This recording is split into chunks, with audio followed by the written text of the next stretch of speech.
அதனால திருச்சியில தொடர்ந்து பாத்தீங்கன்னா தேர்தலுக்கு முன்னாடி பெரும்பாலான தேர்தலுக்கு முன்னாடி எங்க திருச்சியில தான் மாநாடு போடுவாங்க. திருச்சி ஒரு திருப்பு முனை அப்படின்னு அதை வந்து திருப்பம் தரும் திருச்சி அப்படின்லாம் அவங்க சொல்லிப்பாங்க. திருச்சி அவங்களுக்கு சென்டிமெண்டா வந்து அவங்க ஒரு அதுக்கு அதிர்ஷ்டமான ஒரு பிளேஸ்ன்னு அவங்க நினைக்கிறாங்க. அது வெளில சொல்ல மாட்டாங்க. ஏன்னா பகுத்தறிவு அப்படின்ற விஷயங்கள் இருக்கிறதுனால வெளில சொல்ல மாட்டாங்க. வாக்குச்சாவடி கீழ்மட்டத்துல மைக்ரோ லெவல்ல அவங்க டார்கெட் பண்ணும்போது ஒவ்வொரு பயனாளியும் நம்ம ஓட்டரா மாற்றணுன்ற போது அவங்க ரொம்ப தெளிவா வந்து கூட்டணி அமையறது போன்ற விஷயங்களை கான்சென்ட்ரேட் பண்றதை விட நமக்கு வர ஓட்டை நமக்கு கொண்டு சேர்க்கணும், நம்மளால பயன்பெற்ற ஓட்டை கொண்டு சேர்க்கணும். நாளைக்கு கூட்டணிகள் ஸ்ட்ராங்கா இருக்கிற வரையே போச்சுன்னா கூட ஒரு பிரச்சனையும் கிடையாது. அல்ல எதிர்பாராத விதமாக அரசியல்ல பல திருப்பு முனைகள்லாம் வரும். அது மாதிரி ஏதாவது வந்து ஏதாவது பிரச்சனைகள் வந்தா கூட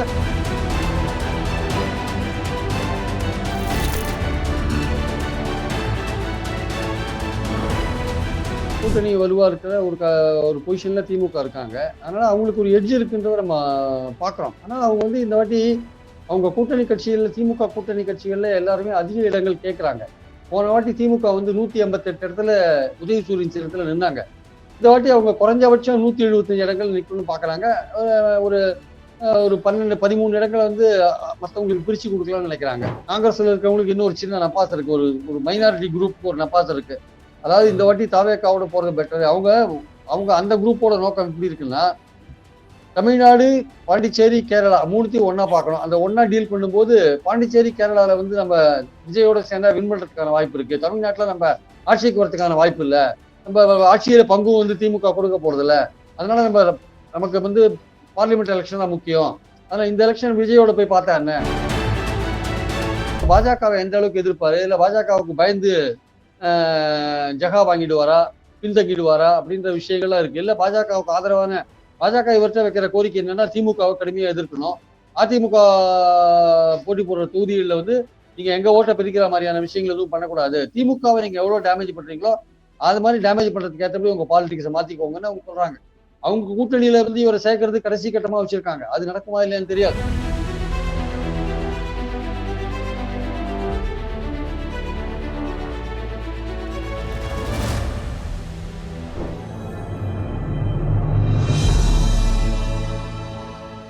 தமிழ் நியூஸ் நேயர்களுக்கு அன்பு வணக்கம். இன்றைய சிறப்பு நேர்காணலில் நம்மோடு இணைந்திருப்பவர் மூத்த பத்திரிகையாளர் திரு பிரியன் சார். சார் வணக்கம். வணக்கம் சார். சார், இப்போ நேற்று தினம் ஒரு அறிவிப்பு வந்திருந்தது. திராவிட முன்னேற்ற கழகத்தின் சார்பில் தேர்தல் நெருங்கக்கூடிய சமயத்தில் தேர்தல் சமயத்தில் ஒரு பிரம்மாண்டமான மாநாட்டை ஒன்று நடத்துவது என்பது வழக்கம். கடந்த சட்டமன்ற தேர்தலின் போதும் திருச்சியிலே ஒரு பிரம்மாண்டமான ஒரு மாநாடு நடத்தப்பட்டது. இந்த சட்டமன்ற தேர்தலும் திருச்சியை தேர்ந்தெடுத்திருக்கிறார்கள். மார்ச் 8ஆம் தேதி பிரம்மாண்டமான மாநாடு. கிட்டத்தட்ட 10 லட்சத்திற்கும் மேற்பட்டவர்கள் பங்கேற்பாளர்கள் பங்கேற்க இருப்பதாகவும், இந்த மாநில மாநாட்டின் மூலியமாக ஒரு மிகப்பெரிய ஒரு திருப்பு முனையும் திராவிட முன்னேற்ற கழகத்திற்கு ஒரு பெரிய ஒரு அட்வான்டேஜாக இந்த மாநாடு பார்க்கப்படுகிறது. ஸோ இந்த மாநாடு பற்றி உங்களுடைய பார்வை சார்? திருச்சிக்கும் திமுகவுக்கும் எப்போதுமே ஒரு ஒரு சென்டிமெண்டா ஒரு தொடர்பு இருந்துட்டே இருக்கு. அவங்க முதல்ல தேர்தலில் போட்டி போடும்போது 57ல போட்டி போடும்போது 56ல அங்கதான் மாநாடு நடத்தி தேர்தலில் நிக்கலாமா வேண்டாமான்னு ஓட்டெடுப்புலாம் நடத்தினாங்க. திமுக நிக்கலாமா வேண்டாமான்னு. அதுக்கப்புறம் தான் நின்று 57 எலெக்ஷன்ல 15 பேர் எலெக்ட் ஆனாங்க. அதுதான் தேர்தல் அரசியலில் போகிறதுக்கு முன்னாடி திருச்சியில தான் மாநாடு போட்டாங்க. அதனால திருச்சியில தொடர்ந்து பாத்தீங்கன்னா தேர்தலுக்கு முன்னாடி பெரும்பாலான தேர்தலுக்கு முன்னாடி எங்க திருச்சியில தான் மாநாடு போடுவாங்க.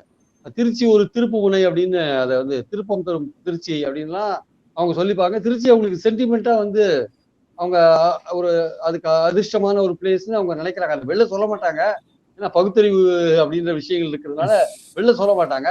இப்ப திருச்சியை வந்து ஒரு சென்டிமெண்டா அதை வந்து திமுக என்னைக்குமே அங்க மாநாடு போடுறத, தேர்தலுக்கு முன்னாடி மாநாடு போடுறத விரும்புவாங்க. ஆக்சுவலா நானே 3-4 மாநாடுகள் ஒரு ரிப்போர்ட்டரா கவர் பண்ணியிருக்கேன். அதனால எனக்கு நல்லா தெரியும். ஸோ அந்த மாதிரி இருக்கிறப்போ திருச்சியில அவங்க நடத்த போற இந்த மாநாடு அதுக்குள்ள காங்கிரஸ் விஷயங்கள்லாம் செட்டில் ஆயிடும். மார்ச் மாசத்துக்குள்ள செட்டில் ஆயிடும். அதுக்கு முன்னாடி 4 வாக்குச்சாவடி முகவர்கள் மாநாடு 4 இடத்துல போடுறாங்க அவங்க. ஆக்சுவலா தாம்பரம் அந்த மாதிரி பல கொங்கு மண்டலத்துல பல இடங்கள்ல 4 இடங்கள்ல போடுறாங்க. ஸோ ஏற்கனவே இளைஞர் அணி மகளிர் அணி மாநாட்டுலாம் நடத்திட்டாங்க. அந்த மண்டல ரீதியா நடத்திருக்காங்க. இப்போ மாநில அளவுல நடத்தும் போது கண்டிப்பாக இந்த கூட்டணியெல்லாம் ஃபைனலைஸ் ஆகிற நிலையில தான் அது மார்ச் மாசம் அவங்க நடத்துறாங்க. தேர்தலுக்கு முன்னாடி நடத்துற ஒரு மாநாடா இதை நம்ம பாக்குறோம். ஒரு பிரம்மாண்டமான ஒரு கூட்டத்தை கூட்டுற வாய்ப்புகள் இருக்கு. அவங்க என்ன நினைக்கிறாங்க, நேற்று கூட மாவட்ட செயலாளர் கூட்டத்துல ஸ்டாலின் அவர்கள் பேசியிருக்காங்க. நம்ம கூட்டணி கட்சியில இருக்கிற சில பேர் நம்மளை பிடிக்காத இருக்காங்க, அதெல்லாம் சகஜம்தான், நம்ம அதை பத்தி ரொம்ப கண்டுக்க வேண்டாம். நம்ம அதை பத்தி நீங்க விட்டுருங்க, இந்த கூட்டணி விஷயங்களை நான் பாத்துக்கிறேன். நம்மளுடைய நோக்கம் என்னவா இருக்கணும்னா, நம்மளால பயன்பெற்ற ஒவ்வொருத்தரையும் நமக்கு ஆதரவாளரா மாத்தணும். அதுதான் நம்ம நோக்கமா இருக்கணும். அப்போ 100 பேருக்கு ஒரு டிஎம்கே ஏஜென்ட், பூத் ஏஜென்ட் வேலை செய்யறாரு, பிஎல்ஓ வேலை செய்யறாரு. 100 பேர்னா கிட்டத்தட்ட ஒரு 20-25 குடும்பத்துக்கு ஒருத்தர் வேலை செய்யறாரு வச்சுக்கோங்களேன். அந்த லெவல்ல தான் அங்க இருக்கு ஆக்சுவலா. அப்ப அவர் ஸ்டாலின் என்ன சொல்றாரு, அந்த நம்மளால பயன்பெற்ற 2 கோடி பேர் நமக்கு ஓட்டு, 2 கோடி பேர்ல ஒரு 1.5 கோடி பேர் ஓட்டு போட்டா கூட போதும், நம்ம ஆட்சிக்கு வந்துடலாம் அடுத்த வாட்டி. மீதி ஒரு தோழமை கட்சிகள் மூலமா ஒரு எப்படி ஒரு 25-30 லட்சம் ஓட்டு வரும். அதனால நம்மளால ஒரு 1.5 கோடி ஓட்டு நம்ம திரட்ட வேண்டிய கட்டாயத்தில் இருக்கு. அப்ப 2 கோடியில ஒரு 1.5 கோடி ஓட்டை நம்ம டார்கெட் பண்ணணும். அவர் ஏற்கனவே சொல்லியிருக்காரு, ஒவ்வொரு வாக்குச்சாவடியிலையும் 30% ஓட்டர்களை நம்ம திமுக ஆட்களா மாத்தணும்னு. அது ஒரு தடவை கேம்பெயின் பண்ணி இதுக்கு முன்னாடி நடத்திட்டாங்க. அந்த அந்த கேம்பெயினும் நடந்தது ஆக்சுவலா. தலைகுனிய விட மாட்டோம், அந்த மாதிரி விஷயங்கள், உங்களுடன் ஸ்டாலின், பல விஷயங்கள் அவங்க பண்றாங்க. பல ப்ரோக்ராம் போயிட்டு இருக்கிறத நம்ம பாக்குறோம். ஸோ அதனால இப்போ வந்து பாத்தீங்கன்னா வெல்லுவோம் ஒன்றாகன்ற மாதிரி விஷயங்கள்லாம் பண்ணிட்டு இருக்காங்க. அந்த மாதிரி வந்து போகும்போது அவங்க வாக்குச்சாவடி கீழ்மட்டத்துல மைக்ரோ லெவல்ல அவங்க டார்கெட் பண்ணும்போது ஒவ்வொரு பயனாளியும் நம்ம ஓட்டரா மாத்தணுன்ற போது அவங்க ரொம்ப தெளிவா வந்து கூட்டணி அமையறது போன்ற விஷயங்களை கான்சென்ட்ரேட் பண்றதை விட நமக்கு வர ஓட்டை நமக்கு கொண்டு சேர்க்கணும், நம்மளால பயன்பெற்ற ஓட்டை கொண்டு சேர்க்கணும். நாளைக்கு கூட்டணிகள் ஸ்ட்ராங்கா இருக்கிற வரையே போச்சுன்னா கூட ஒரு பிரச்சனையும் கிடையாது. அல்ல எதிர்பாராத விதமாக அரசியல்ல பல திருப்பு முனைகள்லாம் வரும். அது மாதிரி ஏதாவது பிரச்சனைகள் வந்தா கூட அதையும் தாண்டி நம்ம வெற்றி பெறதுக்கான விஷயத்த நம்ம கையெடுக்கணும் அப்படின்ற மாதிரியான இப்ப நடுவில் தேமுதிக அவங்க பேச்சுவார்த்தை நடத்தினது கூட ஒரு வகையில இந்த காங்கிரஸ் கொஞ்சம் பிரச்சனைகள் பண்ணுவேதான் தேமுதிக பேச்சுவார்த்தை நடத்தினாங்க. இப்போ கிட்டத்தட்ட காங்கிரஸ் வந்து ஓரளவுக்கு செட்டில் ஆன நிலைமையில தேமுதிக இப்ப அங்க போயிட்டாங்க. அதனால காங்கிரஸ் 6 சீட் தான் கொடுக்குறேன்னாங்க, அவங்க முடியாதுன்னு போயிட்டாங்க அவங்க ஆக்சுவலா. ஆனால் அந்த நேரத்துல பேச்சுவார்த்தை நடத்தியது உண்மை. ஆனா வந்து அடிப்படையில பாத்தீங்கன்னா பிரேமலதாவுக்கு வெறும் இந்த தேர்தல் இந்த எலெக்ஷன்ஸ் சீட்டு பங்கீடு மட்டுமே விஷயங்கள் கிடையாது. அவங்களுக்கு பலவிதமான பிரச்சனைகள் இருக்கு. அதனால மத்தியில் இருக்க ஆளுங்கட்சியோ மாநிலத்தில் இருக்க ஆளுங்கட்சியோ அவங்க கூட இணைந்து இருந்தா சில பிரச்சனைகள் தீரும் அப்படின்ற மாதிரி அவங்க இருக்காங்க.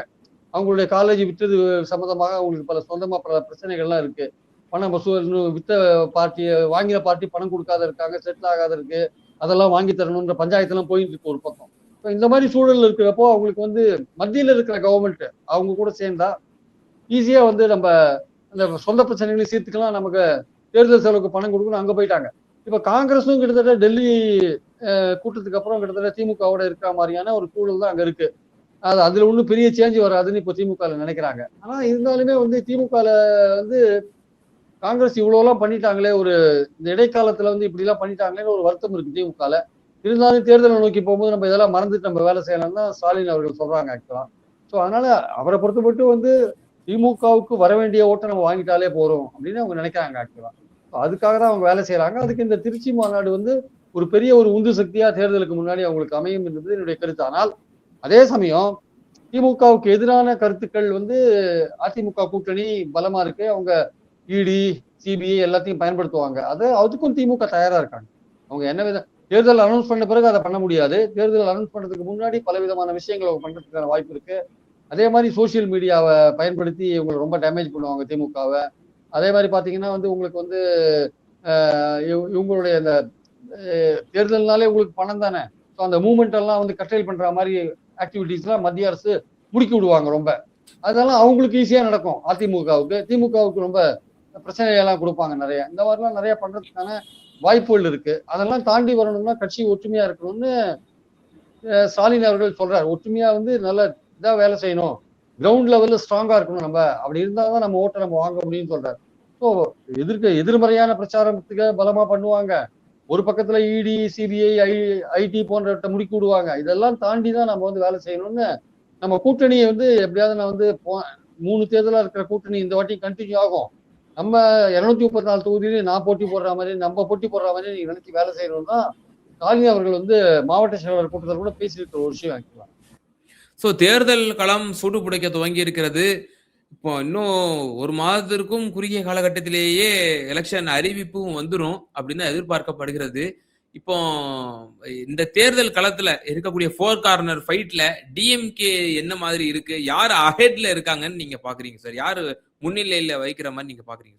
இல்ல சார், இது தற்சமயத்துக்கு பாத்தீங்கன்னா கூட்டணி வலுவா இருக்கிற ஒரு பொசிஷன்ல திமுக இருக்காங்க. அதனால அவங்களுக்கு ஒரு எட்ஜ் இருக்குன்றத நம்ம பாக்குறோம். ஆனா அவங்க வந்து இந்த வாட்டி அவங்க கூட்டணி கட்சிகள்ல, திமுக கூட்டணி கட்சிகள்ல எல்லாருமே அதிக இடங்கள் கேட்கறாங்க. போன வாட்டி திமுக வந்து 188 இடத்துல உதயசூரியன் சின்னத்துல நின்னாங்க.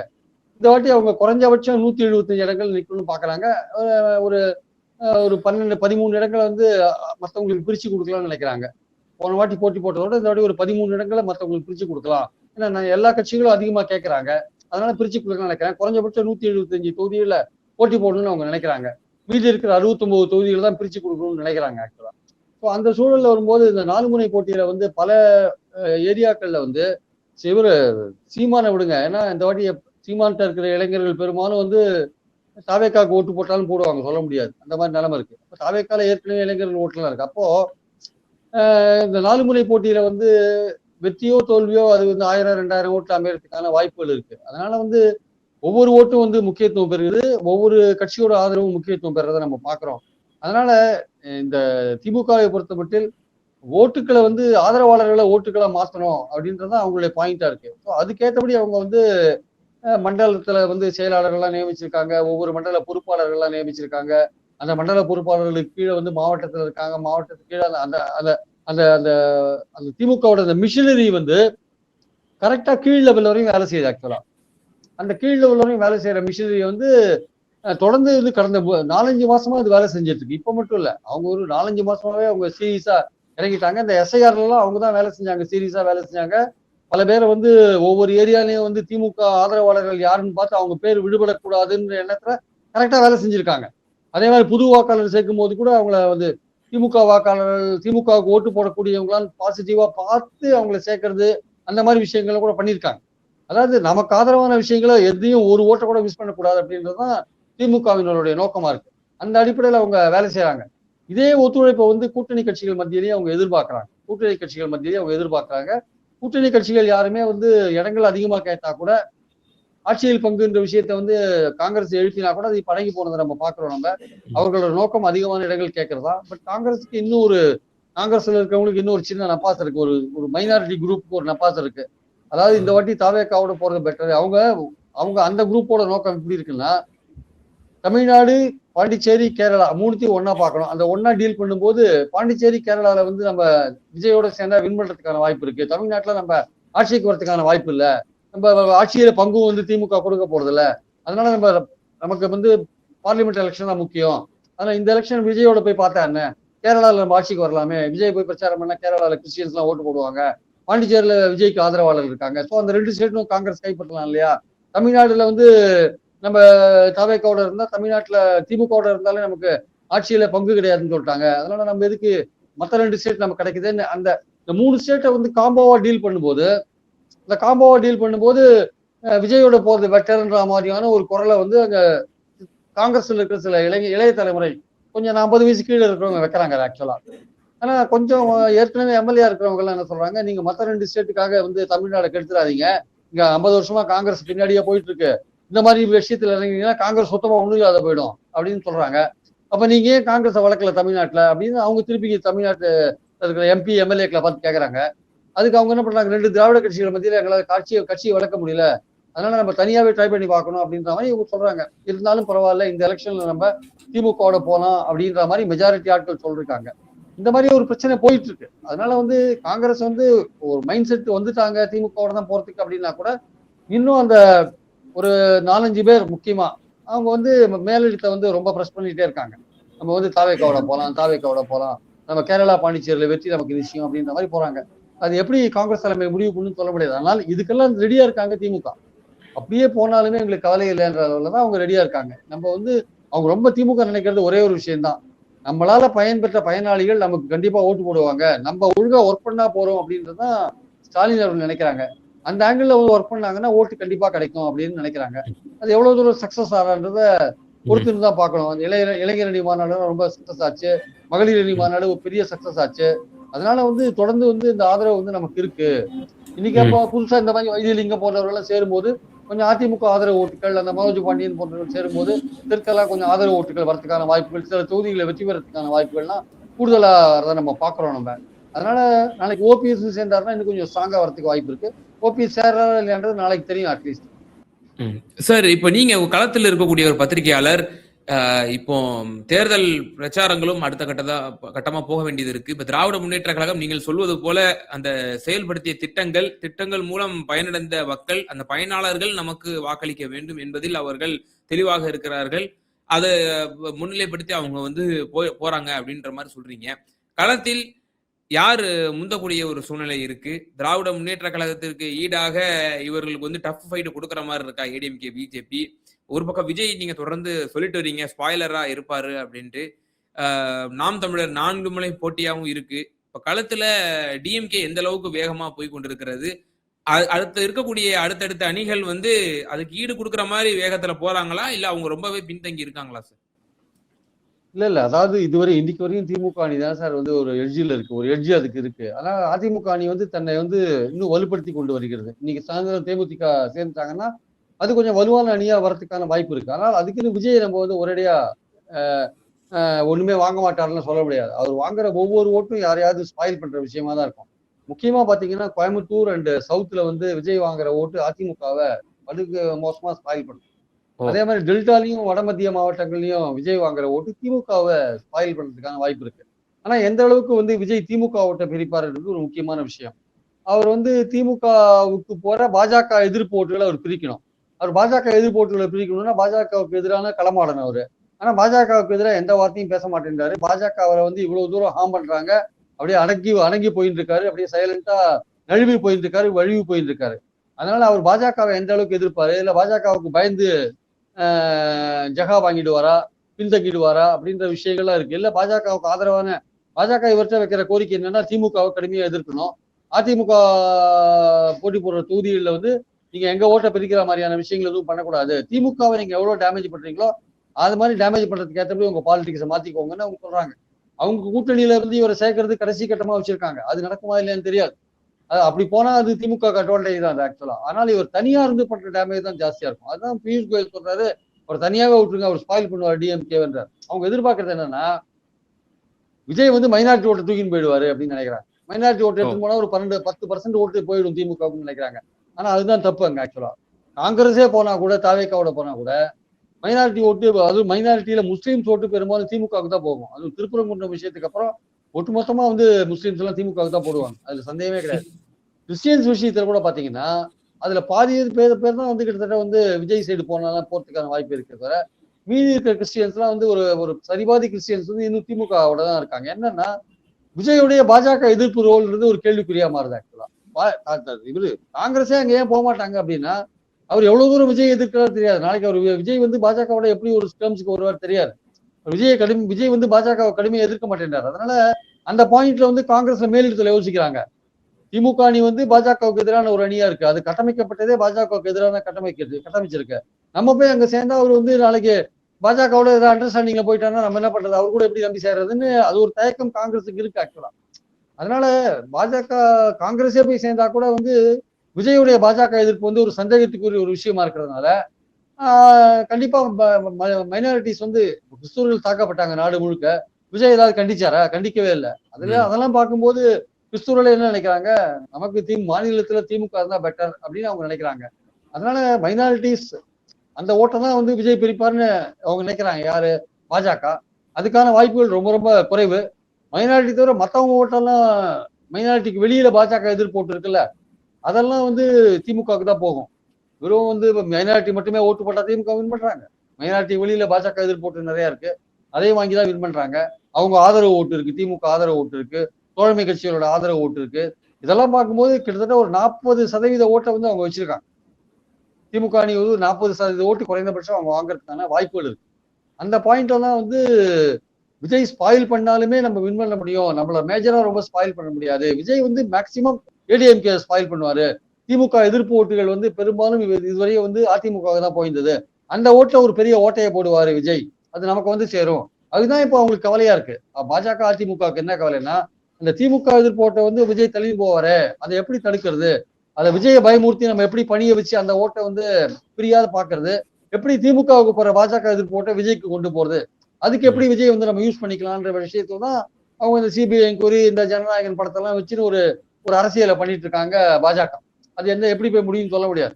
ஆனால் மைனாரிட்டிகளுக்கு என்னன்னா விஜய் வந்து பாஜக எதிர்ப்புல உறுதியா இருக்காருன்னா இல்ல அப்படின்றதான் அவங்களுடைய பாயிண்ட். இறுதியான ஒரே ஒரு கேள்வி சார். நீங்க சொன்னது போல நேற்றைய தினம் மாவட்ட செயலாளர் கூட்டத்திற்கு பிறகு தான் இந்த திருச்சி மாநாட்டினுடைய அறிவிப்பு வந்துச்சு. மாவட்ட செயலாளர் கூட்டத்திலே நீங்க சொன்னது போல கூட்டணி கட்சியில இருக்கக்கூடிய சிலர் நம்மளை பிடிக்காம இப்படி வார்த்தைகள விடுறாங்க. ஆனா நம்ம அதுல இரையாயிடக்கூடாது. நாம தெளிவா இருக்கணும். ஒவ்வொரு தொகுதியிலும் நான் நிக்கிற மாதிரி நீங்க வந்து வேலை செய்யணும் அப்படின்ற மாதிரி அறிவுறுத்தியிருக்காரு மாண்புமிகு முதலமைச்சர்.